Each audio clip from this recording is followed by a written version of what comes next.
Hi everyone, welcome back to my channel, which is Omkar in Lithuania. I extremely apologize for not making the content regularly. I was busy in some of the personal things, which you might all be very interested in, because I've got a lot of DMs regarding this thing. So I deeply apologize for delaying that much. A different background, a different scenario. So once again, I welcome you all to my channel, which is Omkar in Lithuania. And with that being said, let's set us today's topic, so that we can discuss about it. So what we're gonna talk about, I have seen a lot of friends of mine. I've seen a lot of people who are near around, who's actually, living in Lithuania and planning to bring their family here.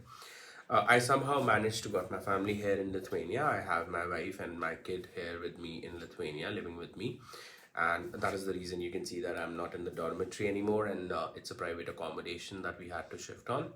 So we will talk about the different process of the spouse visa in Lithuania. How does it work?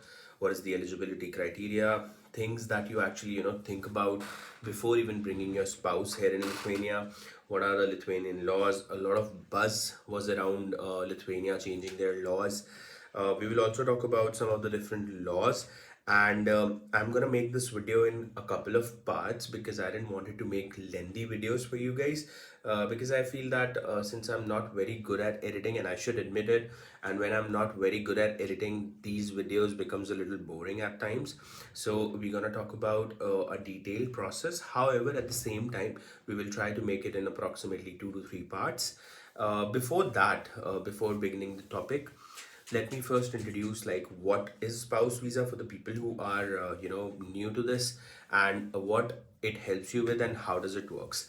So Lithuania offers a couple of visas. So for example, all these students come here on the TRP, which is a temporary resident permit, which is often a very good option for you to come out. And then there's the next visa, which is called the work visa. For example, all the skilled workers who are here in Lithuania for a specific job role, or let's say a company is sponsoring their visas, they come on a work visa, and accordingly, if their pay range, if their salaries are actually increased, or maybe it's on the rate that is actually higher than the defined rate. So for example, let's say there's an X skill and a 1200 euro per month is the base salary for it, and a person is earning, let's say, 16 to 1800 euros for that X skill. So that means he's earning more above his normal wage, and if he earns, let's say, I think around like 1.5 to 2 or 2.5 x of that normal wage or the base wage, Lithuania offers them blue card, which is obviously a very prominent name in entire Europe. We will also discuss about the blue card, but not in that video because it's again a different topic altogether, and we are here to talk about something else. And then obviously you can come in Lithuania as a tourist. You can have tourist visa for the Schengen. I've also applied a tourist visa for a couple of people of mine own. So we will also talk about the process. How does it work? Like how does you can call your parents and all and everything. We can also discuss about that. But at the same time, the last is like the visiting friends and family.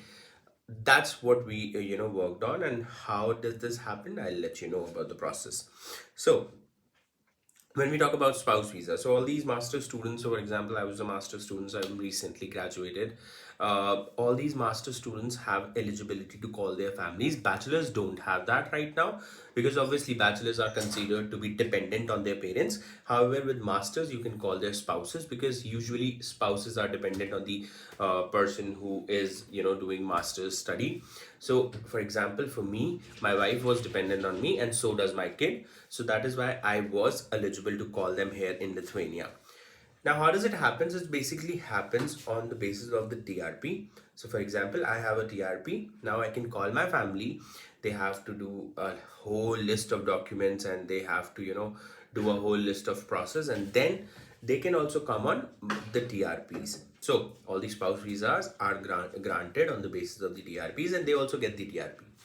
One thing to note in this process is that spouse visas TRPs have the same validity as your TRP. So for example, if my, let's say, TRP has X validity, similarly my spouse and my child will have the same validity of their TRPs. Now let's talk about the process in general, and then we will, go in more depth and understand about the process, and we will get an idea about it. So the first thing is you have to apply it through their different Migris portals. So for example, let's say if you have a child and your wife is coming, or if your husband is coming, so you can have child dependent on your husband, and then you can apply them within one particular Migris account. Now, a thing to note in this is that you should always create two different application, one in the name of your husband or your spouse in general, and one in the name of your children. Then you need a list of documents for that. So for example, the first thing that you need is definitely your marriage certificate, which proves your relationship with your spouse. The second is in terms of child, you need obviously his birth certificate. You also need valid insurance, health insurances. You also need proof of funds. You also need accommodation proof of the person who is living in Lithuania. And also you also need all these requirements of the flight tickets and all. However, flight tickets or dummy flight tickets are not mandatory, but again it is a part of it. So in my case, what happened, there was a name mismatch. Okay, so please be careful about whenever you are applying a spouse visa, or maybe in general whenever you are applying for any TRP or any visa in Lithuania. Lithuania is very particular about surnames. So I would always suggest you to have all the documents in the same surname. So what happened in my case, there was a difference in the surname, so we had to do a little bit of struggle on that. But you need your passport, you need all your documents. So in my case, since my wife was working in India, so I had my passport, sorry, she had her passport, she had her documents such as Aadhaar card and PAN card. She also had her documents such as his entire CV, which had all the experiences. Plus, again, just like me, when I came here, since I was a working professional, I had also included my experience letters and offer letter. Similarly, my wife has to do that as well. So you have to get your passport done, you have to get all the documents of your education as well as your job, and the third thing is you need to get your local IDs like Aadhaar card. uh, it's generally not required, but in my case it was required because there was a sudden name change as well. The fourth thing is that you need a valid PCC. Yes, exactly. PCC is also valid in when we are applying for spouse visa. Then again, all these things that you are taking in, for example, your marriage certificate, it should be apostille. Your marriage certificate should be apostille. You need an apostille copy of your marriage certificate. And obviously, when we talk about child, we need the child birth certificate. Again, in my case it was not apostille, so I didn't have to apostille my child's birth certificate. But again, these are the basic general requirements of the documents. Obviously, the next thing is proof of fund and also the balance statement. So in general, if I tell you, as per the Lithuanian laws, you need around 7 lakh rupees, which is around 7,000 euros approximately, which is around like 6,800 something, but around that for child. And when we talk about the adult, so for example, in my case, it was a total of 23,000 euros. So that is around like 7,000 euros for the child, and the remaining around 14,000 for the spouse. But again, we kept a little buffer of like a couple of thousand euros, just because we didn't want it to take any risk. So these are the basic set of documents that you require. Apart from that, health insurance should be also included. So when we talk about health insurance, travel health insurance in India in general is pretty cheap. I would say it's not that expensive, but you can get it for like around 5k, which is around like 50 euros, which is around like a very good option. And it should be more than USD 30,000. I think it's 50,000 if I'm not wrong. And it should cover all your travel and all and everything, and that helps you a lot. So these are the basic set of documents. The application processing time in general, it's around like you can say around 20 to 30 days. It max to max goes to 45 days. So this is a glimpse of how spouse visa works here in Lithuania. And a very quick rumor about it, a lot of people said that in the start of January 2026, Lithuania will stop granting spouse visas to master students.